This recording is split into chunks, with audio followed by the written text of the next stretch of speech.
I cannot understand what SIEC is trying to do. Why are the Filipinos still here when we are losing our jobs?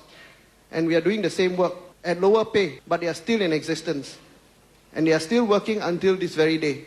The fact that this Filipino can be paid more and they still employ him, there must be a special reason, otherwise it doesn't make sense to me. I do not believe SATs are doing something stupid, because they must produce results.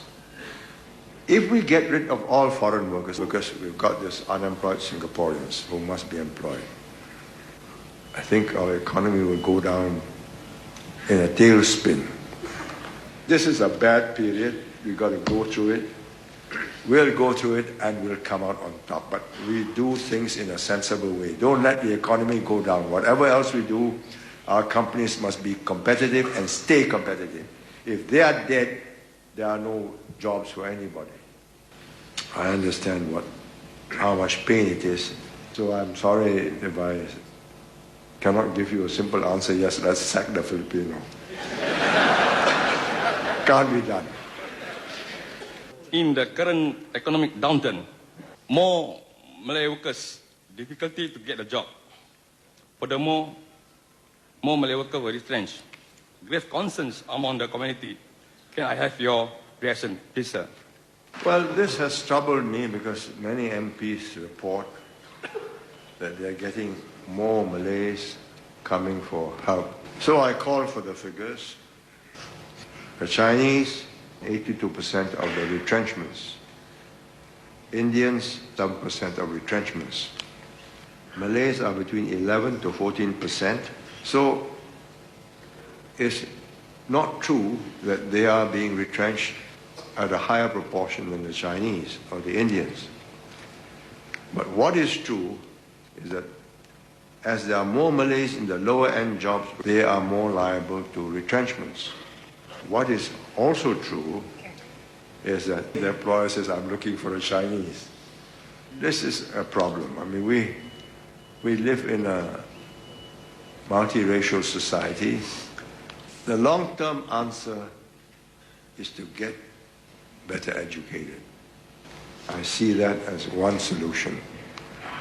But your impression that Malays are being more retrenched than the others is not correct by the figures, which is reassuring.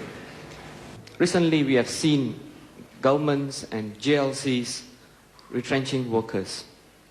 How do we assure workers? I think it's wrong for the government to say, please don't retrench. Times are bad, you may be setting a bad example. Companies are at risk. If you don't retrench, you don't make yourself trim, you are in trouble. It's unpleasant, it's unhappy, but life is a relentless process of attrition. We have a society that's adjusting and getting up the technology ladder, making itself useful to the world. And from time to time, we suffer pain.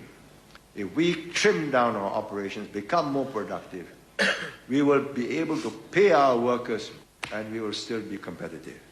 If not, we close. That's the answer.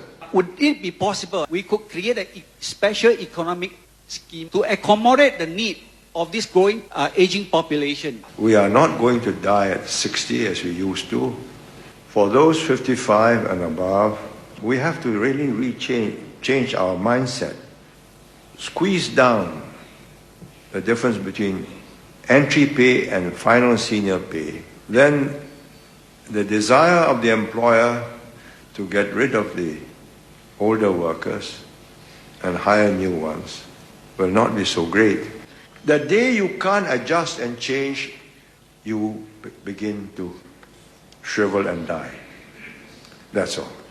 But as long as I can stay abreast with events, learning new ways of working, then I can draw on my wealth of experience to make a contribution which a younger fellow, more active, but less experienced, cannot come to the same conclusion. We can find a group of people, underclass workers, who will be living around the, what you call, poverty line. What can we do for these people, and how do you feel for these people?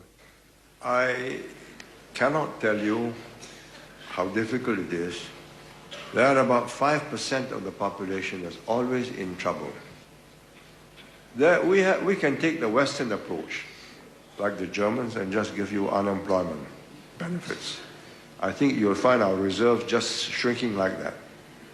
We have got to develop a very hardy society where everybody takes care of himself and his family, and we make sure that he can take care of himself and his family. But if you don't do so, we can't help you. You know, MPS sessions, man comes in, or woman comes in, can't pay bills, but has a mobile phone. I mean, where's your priority?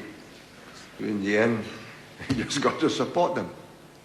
And all of us got to pay taxes to solve this problem, which is growing because they have more children than anybody else. You ask me how to do it. I've got no answer to that.